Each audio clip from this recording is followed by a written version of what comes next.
If you like my videos, please like and subscribe, and don't forget to leave a comment below. There is plenty of timestamps for you to check, such as items, gems and more.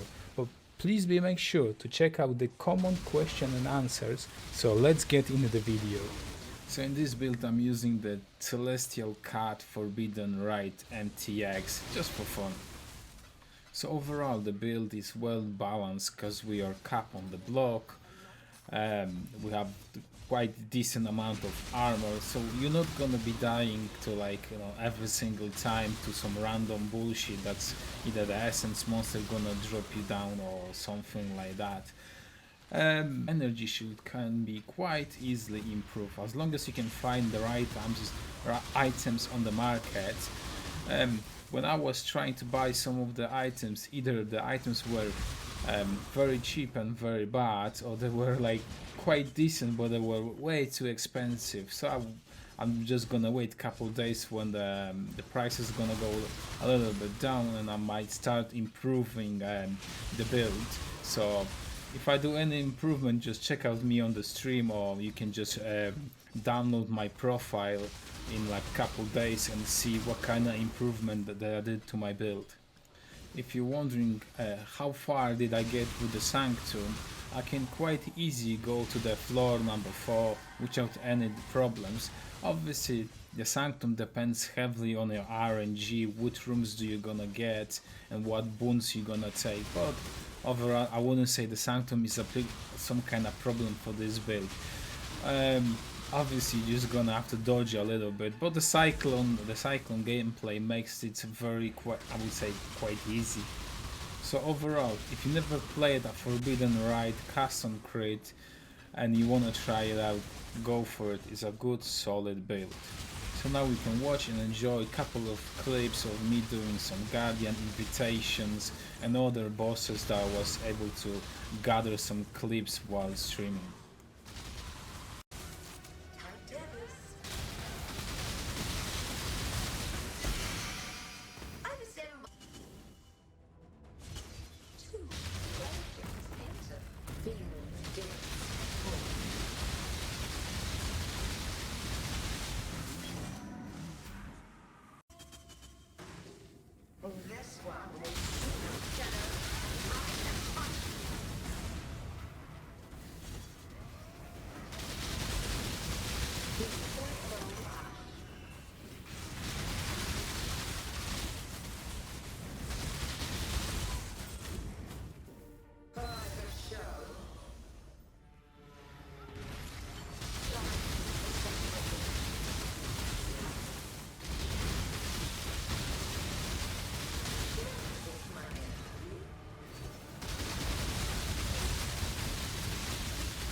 For our bandit points, we're choosing to help Halira. For our Pantheon choice, I highly recommend going with the Major God for Soul of Solaris, simply for the you take no extra damage from critical strike if you take a critical strike recently. This will help you out, especially when you're gonna be running some maps and there's gonna be a lot of crit chance on you go, or otherwise you're gonna roll some kind of crit mods on your maps. This is definitely the go-to our Major God. With the Minor God, there's a bunch of possibilities. If you're gonna be running around the Burning Ground map, it's gonna be very annoying for our ES, so I will go with the Soul of Aberrant. And another possibility is the Soul of Yugal for the reduced effect of the curses. This nicely stacks with our Flask. And sometimes we might be just using the Soul of Gruhul just for the you cannot be blind, if that's gonna be a possibility. But most of the minor gods are good for us depending on the situation, which one we're gonna be needing them. So for our ascendancy points, we're going Void Beacon as a first, then we're going Withering Presence, then we're going Forbidden Power. And the last 2 points are entirely dependent on your items. For example, if you cannot buy yourself a Skin of the Lords with the passive Unwavering Stance, and for just say for some reason it's too expensive for you, I would respect out of the additional cures and temporarily just go for the Vile Bastion, as this will give you the stun immunity that you desperately need. And after you can buy yourself a proper chest, I would just respect out of the Vile Bastion and go get yourself additional cures.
So for our passive tree, there's gonna be a lot of things happening, like a lot. But you need at least, I would say, level 94 or maybe 92, because you could skip maybe a node over here and those 2 nodes over here, but otherwise the build requires most of the nodes, so it's gonna be very difficult if you're gonna skip something, right? If you're gonna be skipping or you're gonna be leveling a new character and you're just wondering what kind of nodes should take priority, everything expect damage. Damage should be the last points that you should be taking, as it's just gonna increase overall your damage, and the game, the build's just gonna feel a bit better. But you should focus mainly on like the mana reduction over here, the power charges over here and over here, and I'm taking the from anointment near the Templar area. But then we're gonna be focused on 2 large cluster jewels, and you're looking for Unholy Grace, mandatory no matter what. Then you wanna look for the Dark Ideation, as this is gonna be, the passive is gonna be here and we're gonna be ignoring it. The next one is gonna be Touch of Cruelty, and you wanna have 2 medium cluster jewels with Quick Getaway, Pressure Point, and the same thing over here. For the jewel, you wanna have like a Corrupting Blood, and anything below that useful. In this case, I have a increase maximum energy shield. That's the only useful stat for me. The next jewel is like reduce mana cost, increase maximum energy, some crit multi. But that will be it. Then you wanna have over here a Thread of Hope, the large, and you wanna grab the Divine Shield, Glancing Blows, and this passive over here. You can skip that, but this will just give you a little bit extra damage, strength, and int. Then we're going over here. You want to take the mastery for the block chance. This will help you out capping the blocks. You want to use the +1 to chaos skill gems, but you lose 10% of your valve and energy shield. Since we are CI, you don't feel it no matter what. Then you want to socket your militant fate over here, and you want to take this keystone over here, so we can change the militant fate into inner conviction. But you have to just remember, when you buy a militant fate, you have to look for them, for the numbers. So in this case it's like 8, 5, 3, 7, but sometimes when the number is gonna be different, not necessarily you have to buy the exact same number, but when you're buying it, try to copy your jewel to POB, because when I was browsing the jewels and I was copying them to my POB, what happened, I got this cold exposure on my power charge, so that's like a big no-no. So before you buy your militant fate, look what's gonna happen with those two passives over here. And the stats on your militant fate, what you're looking for is reduce mana cost, that's the mandatory. Another one is like you gain something like the 35 or like defense from your shield and something else. This just in general, this will like improve your ES a little bit. The resistance are not necessary, you can have them, but there's like plenty of items that you can cap your resistance. Then we're gonna move on to second cluster jewel. Unholy Grace mandatory, we need that attack speed no matter what. Then Unmovering Evil, yeah, that's great because we're just getting the 30% increased chaos damage. You're not gonna get the interaction like the chaos skills ignore interruption from stuns, as we're gonna be using a cyclone, and cyclone is not a chaos skill. Then you're gonna be using 2 medium cluster jewels from the projectile, and they're gonna be eye to eye and a repeater. And the second one is the same thing, eye to eye repeater. And we're gonna be using 2 small cluster jewels. One's gonna be to help us with the mana reservation or determination, and you can get some stats, resistance, anything useful on this on the small node, so look for it. And this is like you can skip these small points, but I'd say it's really good because we're gonna get increased armor, and we get 1 endurance charges every second if you've been hit recently. Since you're playing a Forbidden Rite build, you're gonna be getting hit constantly, and you're gonna be generating those endurance charges all the time. The upkeep on them is permanently, as long as you're fighting the monsters. Then we're picking up the chaos, the CI, because we are a CI build. So then you wanna have +3 critical support gems. This is a very crucial and important passive, as we need to get as highest level of our Awaken Castle and crit.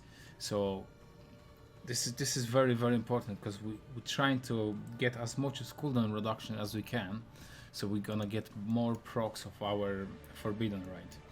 And then you're moving over here to get yourself a Watcher's Eye.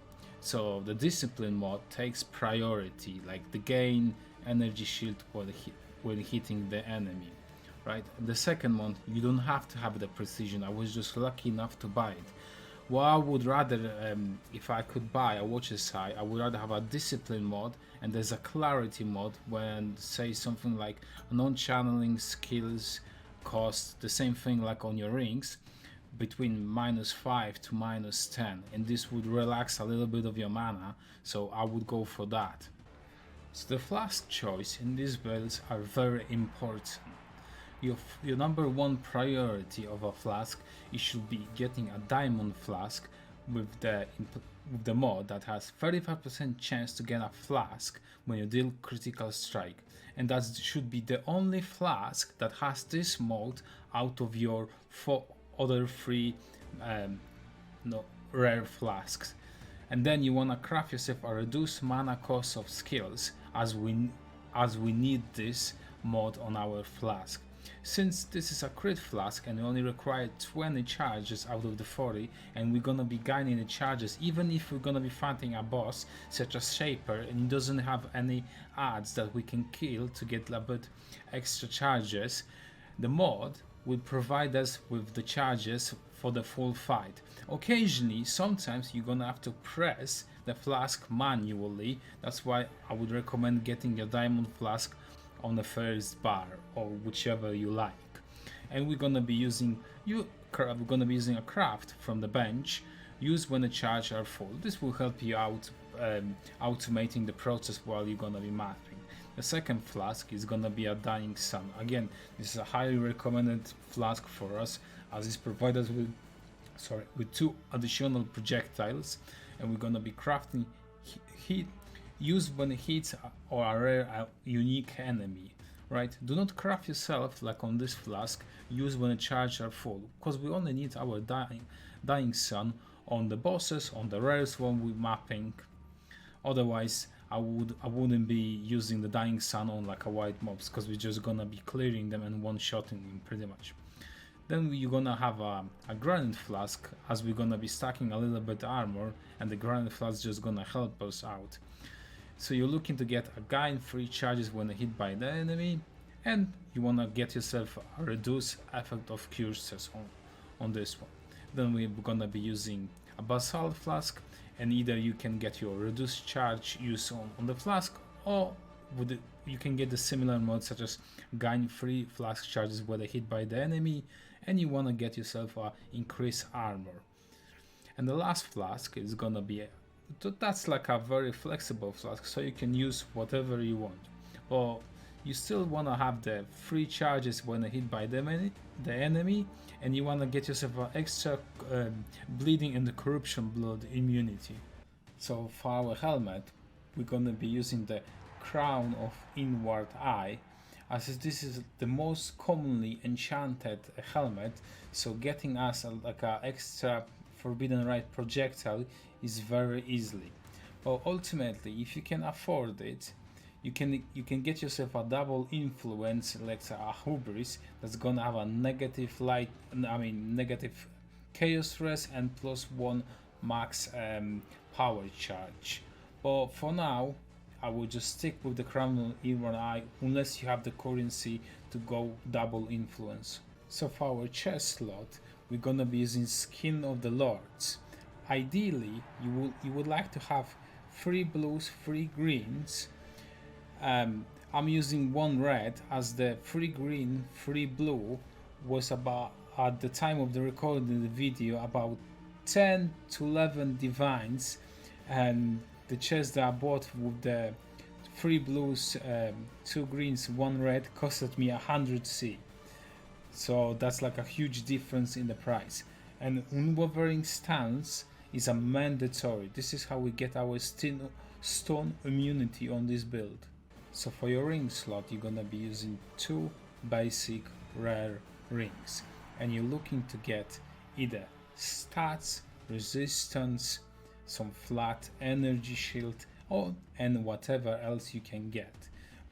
But a prefix, open prefix on those rings, on both of them, is a mandatory. You need to have them, because we need to craft the non-channeling skills cost -7. And only on the second ring you're doing the same thing. You're looking for any resistant stats, and the same thing, open prefix mandatory for us, so we can craft non-channeling skills.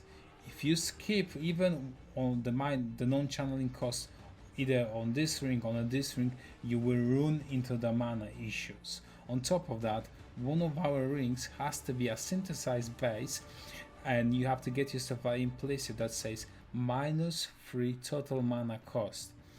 This, with our flask that's reduce our mana cost, will take the mana costs of all of our skills very low, so we can cast all of them as our mana pool is very low.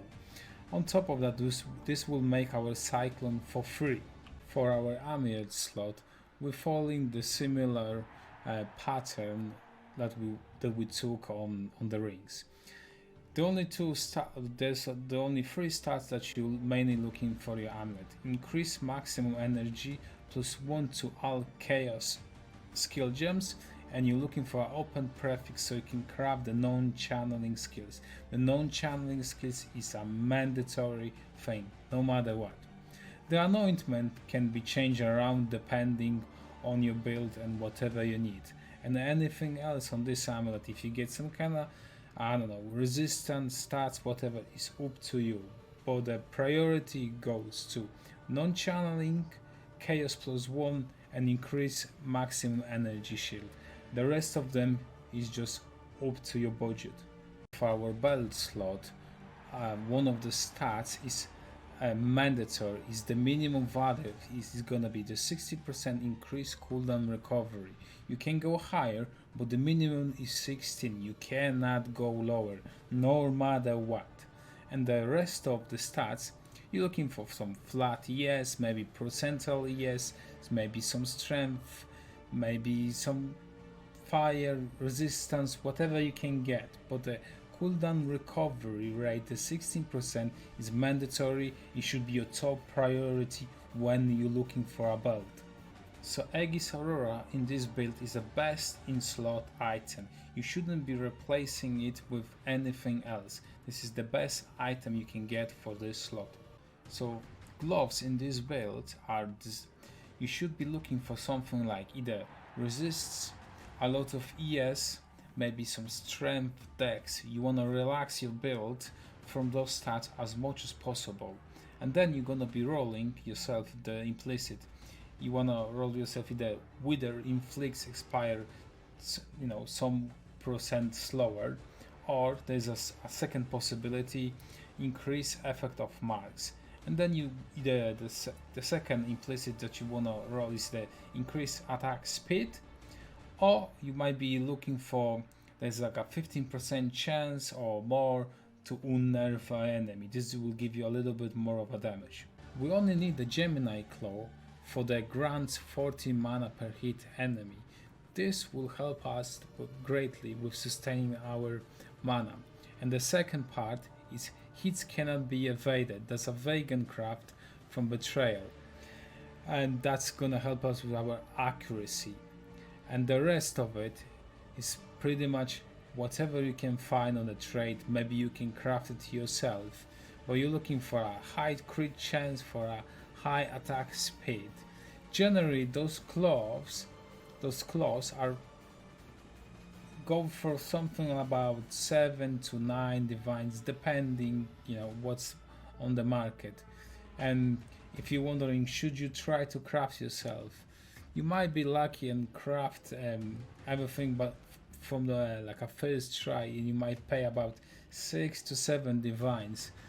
But if you look on the current price of the essence, as I'm recording the video, essence are quite expensive, and I think getting a decent claw, even if you bought yourself the essence, that's a very slim chance. If you can snipe for a decent price from the trade, that's a much safer option.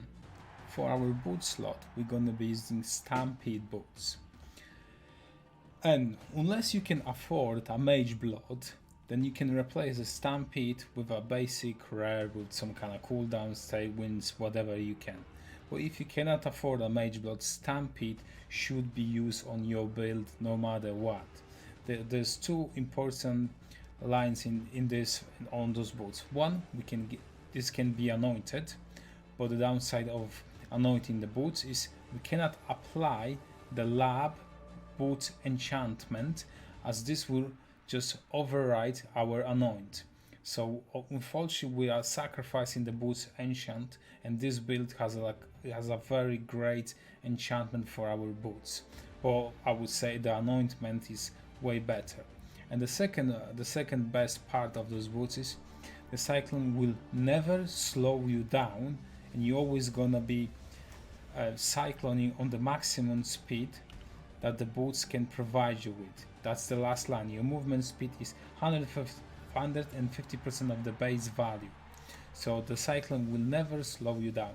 So there is another positive thing of using those boots. Normally you would be using a movement flask somewhere on your slot, but since the Stampede is gonna lock you at your base on 150 movement speed, the movement flask makes no sense, as it will not provide us with any movement benefits. I'm gonna do you a very quick demonstrations. So we have our movement flask, this is our movement speed, bam, nothing happens. We can press it again, nothing. That's why using a movement flask is pointless. You're just gonna have a flask that does not work, does not give you any benefit. But then you might be thinking, okay, can I get some like a decent rares and get a bit more like resistant stats? You could, but you just ultimately gonna slower your cyclone, and I'm gonna demonstrate you quickly. This is how cycloning looks like with the Stampede. We can just freely move, we can press our frost blink, and we can zoom around the map. If you replace those boots with some kind of res, and you're gonna be thinking, oh, I'm gonna get myself some kind of tailwind onslaught and I'm gonna use a movement flask, you're not even close to the same base movement speed while using a cyclone. So we pop our Quicksilver and we have 10 movement speed. The cyclone feels very bad, very slow. Maybe you're gonna get a little bit more if you had some kind of tailwind and onslaught. Maybe you're gonna match this kind of movement speed. Well, I would say it's kind of pointless, since we can just buy ourselves a cheap Stampede boots and have pretty much the same result, and we are saving our one of the flask, since we don't have to use a Quicksilver. I would only replace the Stampede if you can buy yourself a Mage Blood. Otherwise, Stampedes are like wonderful for this build. So here's the gem setup that we're gonna be using in this build. For our claw, we're gonna be using Tempest Shield, level 21, and you can have 0 quality, as the quality does not give us anything useful on this build. Then you can use, I'm using the Precision level 1, simply because I have a Watcher's Eye with the Precision mod. But if you do not have a Watcher's Eye and a Precision, you can entirely skip the Precision, it's not necessary, or you can keep it. And then we're gonna be using Molten Shell, and you wanna just use a basic Molten Shell. Do not use Val Molten Shell. So here's the gem setup for our helmet. We're gonna be using Determination, Purity of Elements, and Lighten level 3, and we're gonna be using Val Discipline. This should be your only Val skill. So here's the gem setup for our main body armor. We're gonna be using Forbidden Rite, we're gonna be using Cyclone, we're gonna be using Increased Critical Strike, we're gonna be using Awaken Cast on Crit. It has to be level 5, no matter what. Then we're gonna be using Power Charge on Critical Strike, and the last one really depends, can you afford the free blue, free green, or it's too expensive and you have to go with the red socket. So the red socket would be the Empower, or if you can afford the green one as the last one, you would go with the Void Manipulation, as the Void Manipulation provides more damage than the Empower, but as a time of recording, the free blue, free green Skin of the Lords with the passive Unwavering Stance cost about 10 divines, and this one I pay at 100C, so there's a huge gap over here. So this is the gem setup for our gloves. We're gonna be using Mark on support, we're gonna be using Assassin's Mark, and we're gonna be using Arcane Surge level 1. You're gonna be using only level 1. Do not level the Arcane Surge higher. You can use the Virgin one like I'm using it. That's gonna give you a 2-second extra of Arcane Surge of the buff that's gonna show up over here. If for some reason let's say your Assassin's Mark costs really high, even if you're gonna reduce it with your Flask, and you don't see the Assassin's Mark over the enemy's head, the unique ones on the or even rare ones, you can just link an inspiration. This is gonna lower the Assassin's Mark cost. It should be 22, so you should have no issues. But if you're gonna have your Flask and inspiration, your Assassin's Mark cost 0. It means you will not gain the Arcane Surge buff. That's why you have to just play around with the mana cost, if the Flask is good enough, or do you need the inspiration. So here's the gem setup for our boot. We're gonna be using Reckoning, Calling Strike. Calling Strike can be on level 1, you don't have to level it up. Then we're gonna be using Custom Crit and Despair. So what's gonna happen, whenever we block, we're gonna proc Reckoning, and when Reckoning crits, it will trigger Despair. That's how we get our cures on like rares or even bosses. That's like for the extra damage. But if you don't have the ascendancy point over here, because you went with the Val Bastion, because you're missing the stun immunity, you can skip this setup for now, or you can just simply level up the Despair. Here's the gem setup for our shield. We're gonna be using Whirling Blade, faster attack, and Frostblink. You wanna use the Frostblink level 21. Quality means nothing for us, and we only want to have Frostblink. Sometimes you wanna jump over some kind of a ledge or something like that. That's why you need the Frostblink. On top of that, you need the Frostblink to hop over in the sanctums every now and then. Or otherwise, you're gonna be there moving or spamming your Whirling Blade just to move around. So I'll show you a very quick calculation. How do we calculate our damage, and what's the very realistic number that we can get on our damage. So we go to configuration. We have power charges, endurance charges. Is enemy hindered? Yes. There's two sources of hinder. One is from the Touch of Cruelty, and another one is from the Occultist, and we're gonna get a little bit increased extra damage from the Touch of Cruelty because of that. After that, where's the Wither stacks? You can do 15 Wither stacks. How realistically you're gonna get to the 15 Wither stack on a boss, I don't know, but that's the maximum amount of Wither stack that enemy can have. And how do we apply Wither stacks? They are applied by the Occultist as long as we are near the enemy. Then we can go to our Flask. Our crit Flask is all the time because of the critical mod, and every now and then when you're gonna be fighting out some kind of rare, you can pop your Dying Sun, and that's gonna give you the 21 mil. I wouldn't be trusting this number too much, because we can inflate this number by simply swapping the Empower with a GMP, and the number goes up, but the average damage is way lower. So take this with a pinch of salt, but still I would say the damage is great. If you're wondering how do I get my leech over here, and I'm getting this from a Watcher Side Discipline mod that we gain X amount of energy shield when we hit our enemy. If you somehow manage, or you're gonna like the build and you're gonna hit level 96, I either will grab the leech node, the 0.3 over here, or over here. Pretty much this is the same thing, right? Why do you want to grab the 0.3? You have to remember, this is an instant life, energy shield gain. So as soon as you hit, you will gain that 22 energy shield.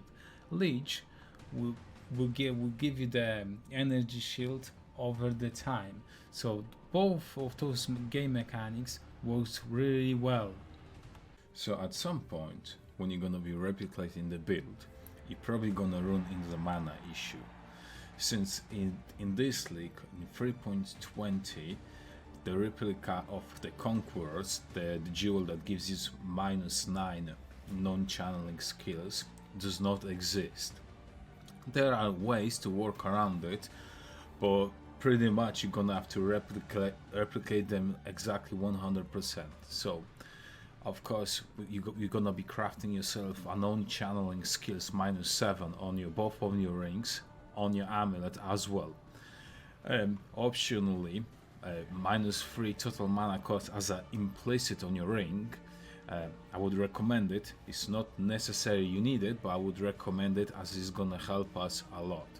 Then you're gonna have a flask with the reduced mana cost. This is gonna help us as well. Then you're gonna be moving into the passive tree, and you need to get mana mastery. There's another 10% reduced mana cost. Then you can get yourself on the jewels, another 4% reduced cost of skills.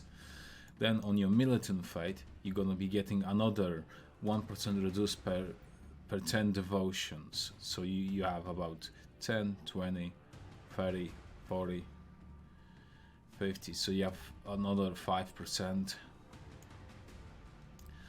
In case the GG decides to add the replica of the Conquerors, what I would do is just simply swap this jewel and add the replica of the Conquerors, and that's gonna pretty much solve your problem with the mana. So here's a very important piece of information. When you're gonna be buying yourself a militant fate, make sure that you, before buying it, copy the militant fate into a POB, as there are some numbers that it says like card of glory 853 something, and there's some numbers on it on this militant fate that would change the passive of this power charge to something like a cold exposure or something like that. So before you buy it, just copy it from the trade site, put it on your path of building, and see what's happening with the passives around it. We are mostly interested in what's gonna happen with our power charge and with our mana, as those two passives has to stay no matter what. Unless you know about the custom creep breakpoints, then you shouldn't have any problems. But if you're not aware of it and you need some additional information, just copy this link to your browser. There's a full Reddit post about the custom create breakpoints. But on this build, we're needing the 52% cooldown reduction, and I'm achieving that with having a custom crit level 5, and I have a skin of the Lord that gives me +2, and I get from my passive on to critical gems +3, so that gives me +5 to my Awaken custom crit. That's why I did say that the custom crit gem on level 5 is a mandatory. We cannot go lower. And on top of that, we're gonna be getting the 16% cooldown reduction on the belt. That's the minimum. That's how we get our 53% of the cooldown reduction. So you're gonna be wondering, can you upgrade this character? Yes, absolutely. You can pump so much divine orbs in this build that you never gonna stop upgrading this build. Such as for the belt, you can go with the mage blood. You could replace the boots with the cooldowns if you're gonna have the mage blood, such as you're gonna get a double influence. Then you can get a double influence helmet with the negative chaos resistance and a power charge. Then you can start moving into Ashes of the Stars and going into the, I think it's a divergent forbidden rite that provides extra projectiles or something like that. I'm not sure yet. Then you can get a better chest to replace the Empower, or you can go with the better version of the Empower. Then you could replace the Claw with the Dagger, as the Dagger can roll +1 to Chaos skills, and they can have the implicit 10% for the double damage. That's like a huge upgrade for us. So there's multiple ways of like upgrading this build, and they're gonna cost you a lot, because you can, for example, you can get like a very pricey implicit on the rings +1 max power charge, and that's gonna cost you some kind of ridiculous money. The same thing is there's an implicit on your rings that you can get an onslaught, again ridiculous price. So if you're wondering what type of a content I'm running on this build, this is my Atlas passives, and I'm mainly focusing on Harvest, Essence, and I'm running Expedition. And off top of that I have the altars over here. So with the Expedition, there's only two modifiers that are affecting our build. One is immune to chaos. Obviously if you click that you cannot do 0 damage. And the second one is the monster cannot be critically hit. So those two mods will affect the build. The rest of the mods are doable, or they provide nothing that's gonna be changing our build. But you can run whatever the type of a content you like. As couple days ago I was running different content such as blights, and the build is totally fine running all of the blight nodes, including the blight monsters in your map are faster. Not a problem. You're just gonna be forced to running a very specific map for the blight, such as Toxic Sewers, and Toxic Sewers are a natural T16, and you can horizon any T16 map and you have 1 in 4 chance to get the Toxic Sewers.